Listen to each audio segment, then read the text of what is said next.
Hey you guys, Coach Liz here. All right, last week we dove into going over the high five habits. We started with drinking water. Hopefully, you've been practicing drinking your water, getting enough water, not drinking your calories, because that makes a big difference in how you feel overall. This week, I want to talk about nutrition. We're going to spend a couple weeks on nutrition because it's such a huge thing that's going to impact your overall health. Now, this week I want to talk about balancing your blood sugar. Why does it matter if we balance our blood sugar? I promise you, balanced blood sugar is not just what diabetics need to worry about. It is how you are going to not just lose more weight, but also increase your metabolism and control your hunger and cravings. You're going to sleep better. You're going to set yourself up for better health long term by preventing a lot of diseases that come from imbalanced blood sugar, like diabetes, even high blood pressure, high cholesterol, inflammatory issues, because inflammation breeds when your blood sugar is imbalanced. And did you know that your body cannot burn fat when your blood sugar is elevated? So, learning to balance your blood sugar is going to help you in so many ways. If you want to learn a lot more about balancing blood sugar, Dr. Anderson's book, Habits of Health, in 2.7 goes over the science of weight loss. But in this book, he has lots of different areas in the book that talks about balancing your blood sugar because that is where the magic happens. Now, how do we balance our blood sugar? Now, I wear a CGM monitor because I like to see how my blood sugar is affected by different things that I eat, my exercise, my sleep, my stress. There's a lot of things that play into role as far as your blood sugar. But what you're going to see the biggest impact is what you're putting into your body. Metabolic health is the way that your body processes energy, how it uses energy. That's why if you have a good metabolism, usually you have good metabolic health. When you have bad metabolic health, your metabolism slows down. That's when you're going to notice more problems, more weight gain, more disease, that kind of thing. So, when we learn to balance our blood sugar, we're helping not just our weight, but our overall health in general. So, how can we balance our blood sugar? All right. The easiest way is doing any of the Optavia programs. The whole science behind Optavia is learning to balance your blood sugar.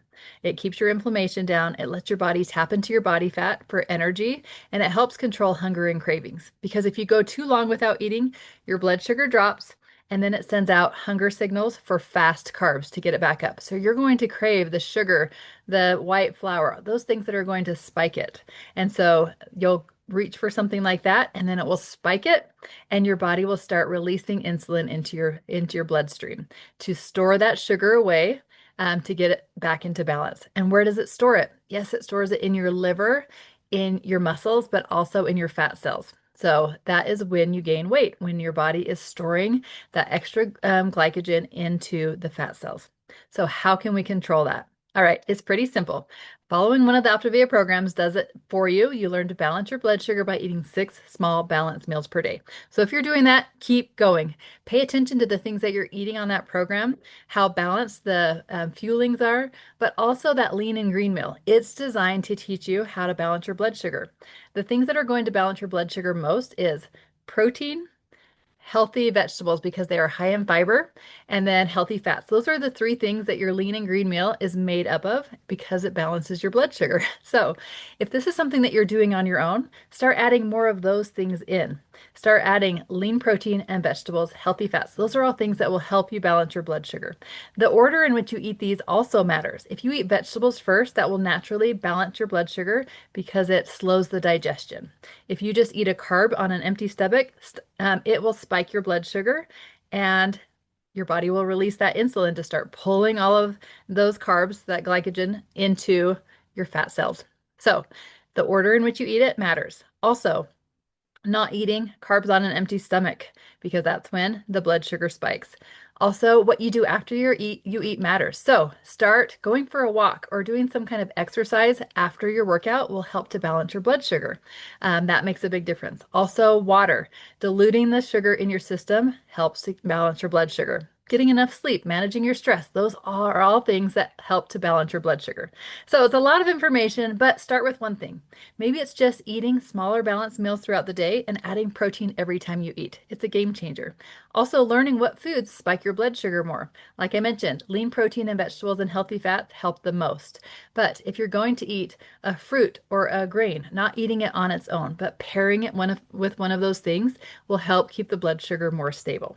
So hopefully you've learned some something about balancing blood sugar, start paying attention to when you get those cravings, when you get the low energy. That's often a sign that your blood sugar is not in balance. So, as you start practicing these tips, you should notice more energy, sleeping better, um, being able to lose weight, your metabolism working better for you. So, choose a tip, practice it this week, and let's really get good at balancing our blood sugar for long-term health. All right, have a great week.